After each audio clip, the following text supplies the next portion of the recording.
I'm glad that it's finally over the line. I mean, a lot of people saying he was avoiding me, I was avoiding him, but now the fight's gonna happen between us both. To see who the best is in Britain.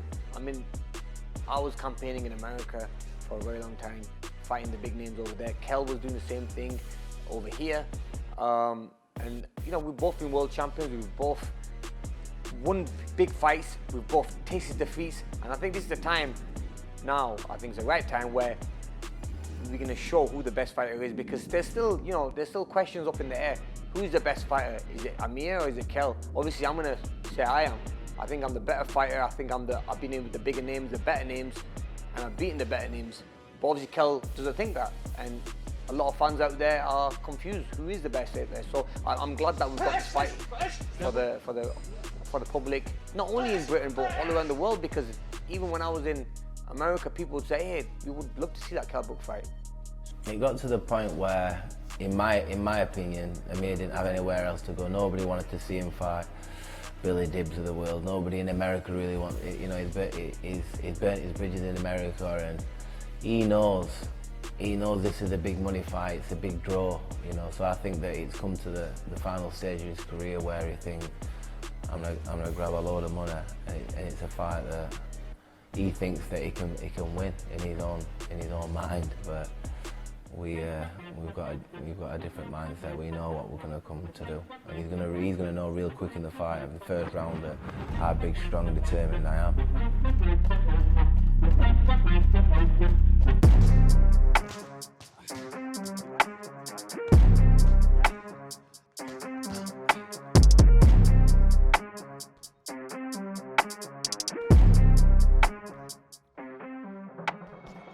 Look, as a person, I got nothing bad to say about him. I mean, at the end of the day, he's a fighter, and as a fighter, you want to fight the best, and I respect that. You know, I know where he's coming from, where he's got frustrated in asking to fight me time and time again, but we have reasons for that. But as a person, I mean, when I met him, he's been quite chilled and quite respectful. But normally away from the camera, away from me and on the cameras, he's always been very disrespectful, which, you know, I don't roll like that. End of the day, you know, if you wanna talk a big fight, we go in the ring and we do it with our fists. I mean, I'm a fighter. I don't really like trash talking. I don't like building a fight up that way.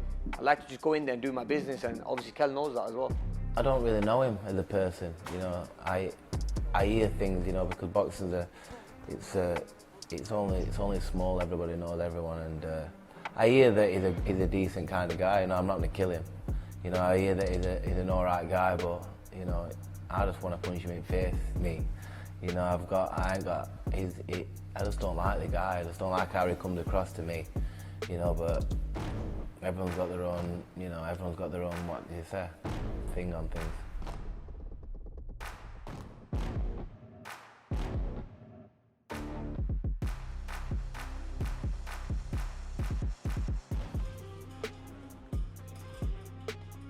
The rivalry started when I won a world title first, and I then was fighting in America. Then I heard my name being called out by Kell a couple of times. At first I thought maybe it was like a publicity stunt. You know, he's not really proven himself. He's not fought anyone big. So I thought maybe he's just using my name for a bit of press and PR. But then as time went on, he won a world title himself at the same weight, and obviously I had to respect that. And then I was obviously with a different promoter. I mean, the reason the fight hasn't happened, in my opinion, is also because I was with Golden Boy. He was with, at the time, Frank Warren, then he went to Eddie Hearn. You know, there was always something stopping that fight from happening. Plus, I was having the fights in America. I was based over there, fighting over there, and he was based over here. But I knew one day down the line that fight was going to happen. I mean, I could not leave boxing without taking that fight, because there's that many fans out there who want to see this fight, and I had to make it happen. It's probably come from even beginning when we turned professional, you know, because the fact is, you know, the amateurs like prefer his style, stand up right, straight shots. You know, Brendan Ingles style here, you know, the Naz, the hands down, they don't like it in the amateurs, you know, so Amir got picked, for the Olympics. It were never in my like eye line to go to. I always wanted to turn professional as soon as I were 18, So I think him getting the silver in the amateurs and then turning professional, and he got all the art behind him. He got a big massive fine on fee. He were always topping the bill, with me and him had the same promoter in Frank Warren. I've got no problem with that, but I just think that, I've had it the hard way. I've been the floater on the bill. I've had to fight to become mandatory for the world title. I've come the hard way, and he's never just given me that respect, he's always looked down his nose at me. He's always, at the beginning, he even said, "Who is Kell Brook?" Like he didn't know who I were, and it peed me off, that he know exactly who I were, and he never gave me my respect, what I deserve. And, I got told of Frank Warren that we would actually meet, it'd be a little bit like the Gale and Groves, that kind of a fight, early on, and it never materialised. It never gave me that respect, so it's just stemmed from that, it stemmed from that, even, and just his lies saying that it's me what doesn't want the fight, and I think it's noted now that it is me what's always wanted the fight. I won the as soon as I got out of the ring when I won Sean Porter and won the IBF World title. He was commentating on the fight, and I said, pointing straight down the camera, and I said, "Let's do it now. This is the time to make it." And he said, "Yeah, let's do it." It never happened. But like the teacher says, better late than never. We've got the fight, and we're only a week away, so it's going to be a thriller.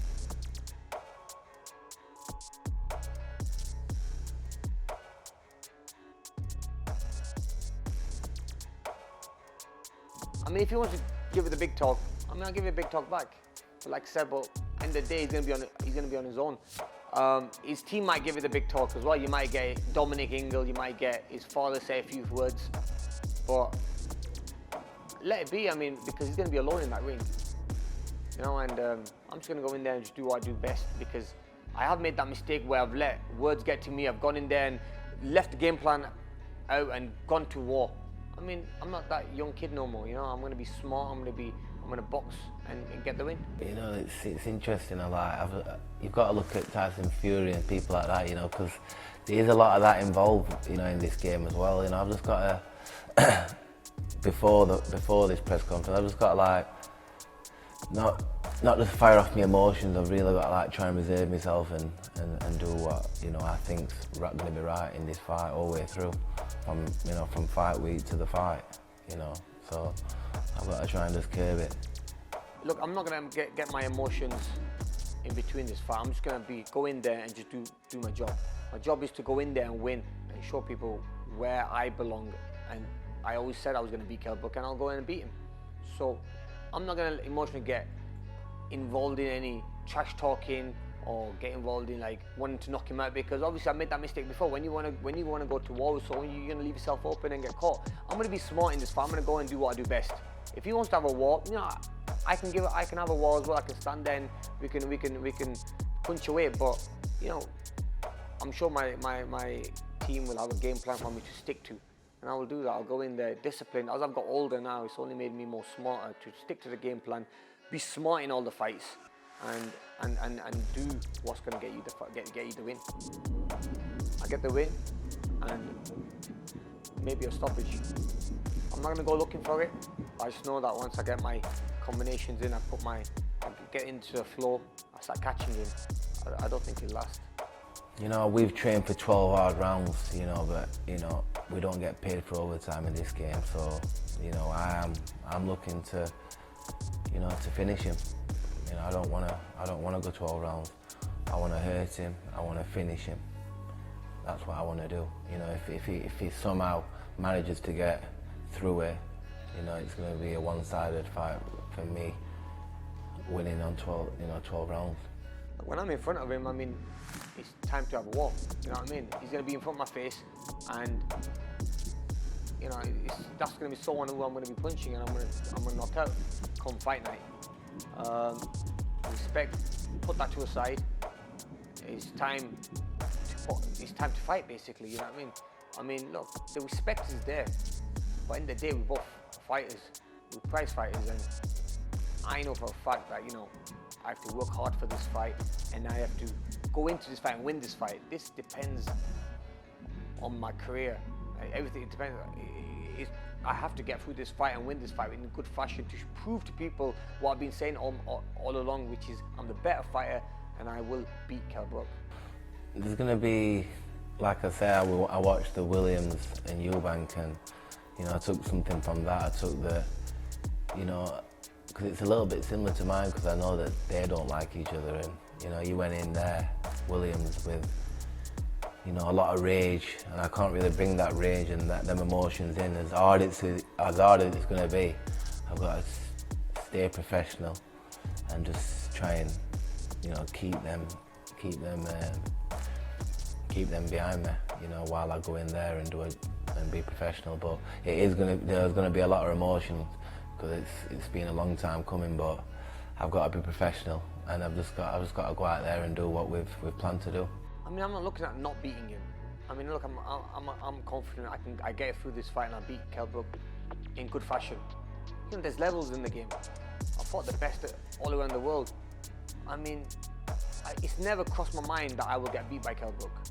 That's why, I mean, it just doesn't affect me when he's just talking about beating me. I'm scared of him. He's got the style to beat me. I mean, we'll see in the fight night.